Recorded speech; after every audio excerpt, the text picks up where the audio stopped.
So how to transfer file to iPhone to your Android with a data cable. So I am using the Type-C data cable for both device. I am using the iPhone 15 Pro and S24 Ultra Samsung.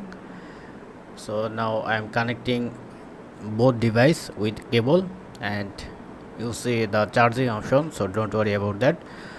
Now you have to go to your setting, then scroll down and you can see the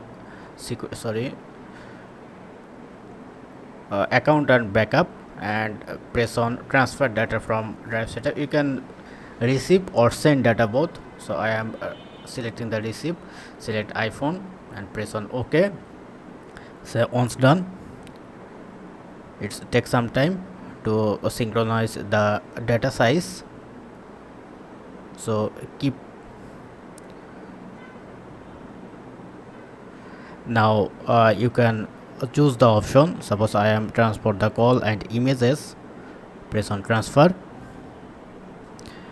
and keep skin on. You have to trust the device by enter your passcode on iPhone. So keep your skin on.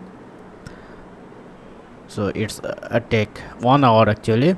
So that's it. Within 1 hour your all photos and videos to iPhone to your Android phone device easily. Thank you.